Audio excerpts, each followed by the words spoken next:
عن أبي عبد الله النعمان بن بشير رضي الله عنهما قال: سمعت رسول الله صلى الله عليه وسلم يقول: إن الحلال بين وإن الحرام بين وبينهما أمور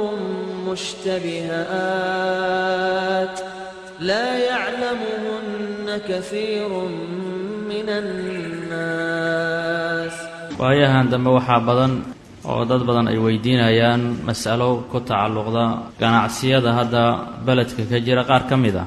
Masaladaasina waxa waaye inuu maalan qofku uu tago shirkad daawada iibisa iyo wixii la mid ah.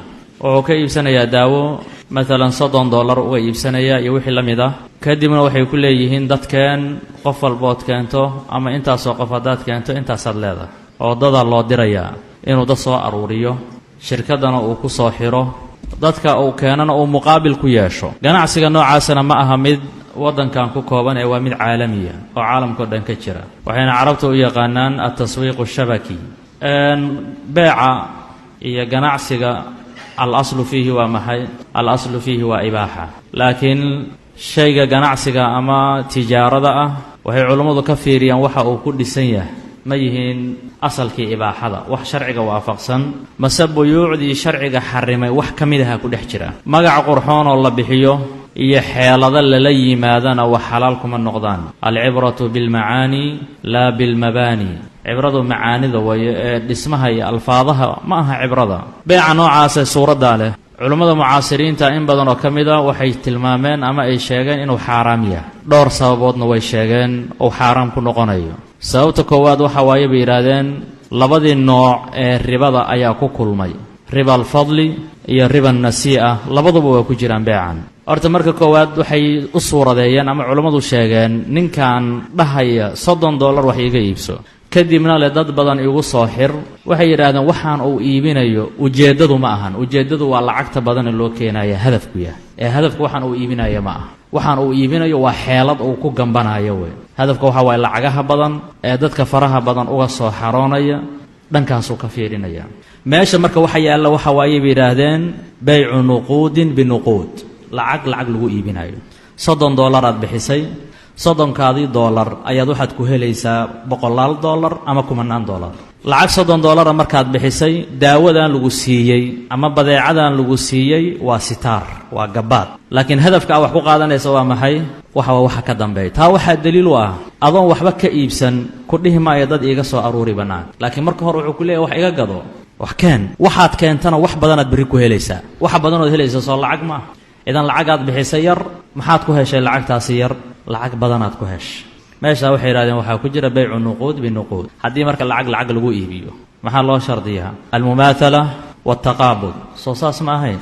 ilan waa riba min alasnaaf arabiya ka mid tah. halkan waxay yidhahdeen taqaabudna ma jiro, mumaathalana ma jirto. taqaabud ma jiro oo markaa hadda $30kan u dhiibto lacagti kale lagu sii maayee mustaqbalkaa lagu siinaya. labada lacagoodna ma isku dhigmaan? iskuma dhigmaan. tanna waa $30, midda aad qaadanaysana waa meeqo? ama waa $100 ama waa $10. lacag yaraa lagaa qaadayaa, lacagtaas yar lacag badanaad ku helaysaa. riba alfadlina way ku jirtaa, riba nasii'ana way ku jirtaa. labadii nooc ee ribada. waxaa intaa dheer oo kaloo ku jira qarar, asbaabaha loo xarimay ka mid tah. alqararna waa muxaram. qararkuna wuxuu uga jiraa qofkan lacagta bixiyey ee mushtariga loo bixiyey wax la wadaagaya inuu wax yar heli doono iyo inuu wax badan heli doono iyo inuu weyn doono intaba xaqiiqo uma ogaa. idan haddii aan la ogeyn qofkaasi waxa uu helayo qararaa ku jira qofkan waxa lagu kadiyey. waxaa suurtagal in la yidhahdo waxba laguma sii karo, wixii waa baaba'een. waxaa suurtagal inuu 100 helo, waxaa suurtagal inuu 10 helo.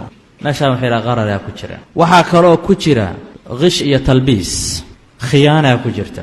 khiyaanaduna waxay tahay qofka waxaa loo suuradaynayaa in badeeco laga iibinayo, laakiin xaqiiqadu badeeco ma ahee lacagaa la kala iibsanaya. waxa la kala iibsanayo ee meesha yaalla waa lacago. culimmada qaar waxay gaarsiiyeen marka ilaa 8 sabab ama 8 arrin oo xaaraam ah inay beeca noocaan ay ku jirto. sidaas awgeed ayaa culummo fara badan waxay tilmaameen ganacsiga noocaas inuu xaaraam yahay. waxaana ku filanba taxriimkeeda inay riba ku jirto. ribadu waa kabiira min alkabaa'ir, dunuubta waaweynay ka mid taha. إلهينا وحرم سبحانه وتعالى وأحل الله البيع وحرم الربا وأنا من المهلكات ربض السبع الموبقات النبي محوكو داري عليه الصلاة والسلام أكل الربا ribada oo la cuno waxay ka mid tahay toddobada dadka halaagta oo qofku halaagsamayo dadka qaar waxay ku doodaan inay yiraahdaan waa min baabi samsaradu bimacnaa waa dalaalnimo oo qofkaani wax loo dirayo waa qof samsara way samsarku wax la yiraahdaa dalaalka waa ahlu cilmi waxay yiraahdaan maya dalaali way ka duwan tahay midaan marka koowaad waxay uga duwan tahay dalaalka marka hore ma waxa la yiraahdaa lacag soo hormari oo ishtiraag gal lama yiraahdo ninka dalaalka waxa la yiraahdaa gurigan soo iibi waxba lama siiyo waxna ma bixiyo asig marka hore waxa la gurigan soo iibi inta hadaa ku soo iibiso intaas lagu siinaya uu shaqo tagaya gurigu dad soo tusinaya ama uu bandhigaya gurigi markii la iibsado intii lagu la ballan la siinaya tani way ka duwan tahay marka hore ina wax gadato wajiga way uga duwan tahay marka labaad ninkan dalaalka ah waxa la leeyahay soo dalaal waa wax xaqiiqo ah oo mesela gurigan soo dalaal dira waa xaqiiqo laakiin ninkan shaqadan ku jira waxa loo dirayo iyo waxa la doonayo waa kala labo waxa loo dirayo waa maxay waxa la leeyahay daawadan suuq geyso ma ujeedadu daawana ma ah ujeedadu waa lacagaha lagu gambanayo ee daawada laga helayo gurigan soo iibi hadii la gurigaas uu qofka iibinaya hadaf kale oo ka dambeeya ma jiro laakiin beeca noocaana waa mid lagu gambanayo ma waa xiilo macna loo marayo ala kulli xaal beecaani culimadu way ka hadleen waana beec muharrama culimada ka hadasha waxa kamid ah lajna daa'ima fatwa ay ka soo saareen oo ay ku sharaxeen ciladaha uu leeyahay iyo dulduleelada ku jira iyo asbaabaha hadda aan sheegnay iyo inta aan sheegin ba ilaa 8 sababood agteed ay ku cilayeen inuu beecaani xaraam yahay culimo kale oo mucaasiriin oo badanna way sidaas oo kale uga hadleen oo lajna daa'ima ay ku waafaqeen cilooyinka iyo asbaabaha lajnadu sheegtana intooda badan way sheegeen maqaalada laga qoray iyo rasaa'il intaba tilmaamaya beeca noocaana inuu ka mid yahay min al-buyuu' al-muharrama beeciyada xaraamta ah aan sharcan loo ogolayn iyo dawo dabaadna lagu raahdo dadkaad keento ee macaamiil noqdo waxaad yeelanaysaa mushqaayad intaa leeg yani nisbe intaa leeg ma bannaan tahay horta marka hore waxaa ka horeysa in la yidhaahdo lacag bixi aad isku diiwaan geliso iyada lafteedu in badan bay soo martay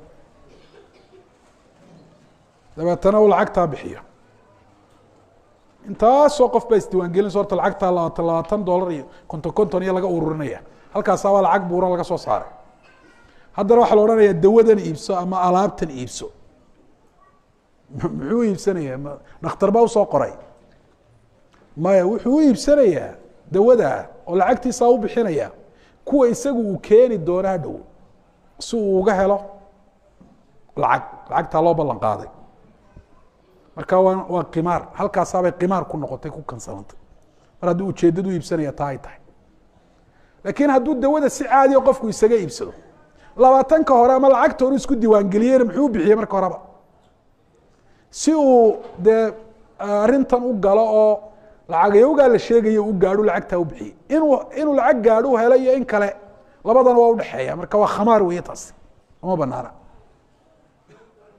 haddii qofkii dawadu u iibsanayo dantiisa ha sii iibiyo isagu ha isticmaalayo oo dabeetana lagu yidhaahdo qofkaad keento dilaal baanu kaa siinaynaa dhib male waa dilaal isagu laakiin qofkaad keento lacag baa kaaga soconaysa ilaa kuwa isagu uu keeni doono taas iyadu ma banaana waayo markan koobaad camalkiisu ku qaatay dilaalka keenistu qofkan keenay meheradda mararka dambe muxuu ku qaadanaya ma camalkii berigii uu qabtay baa weli shaqaynaya mararka dambe muqaabil ma laha waa baatil weeye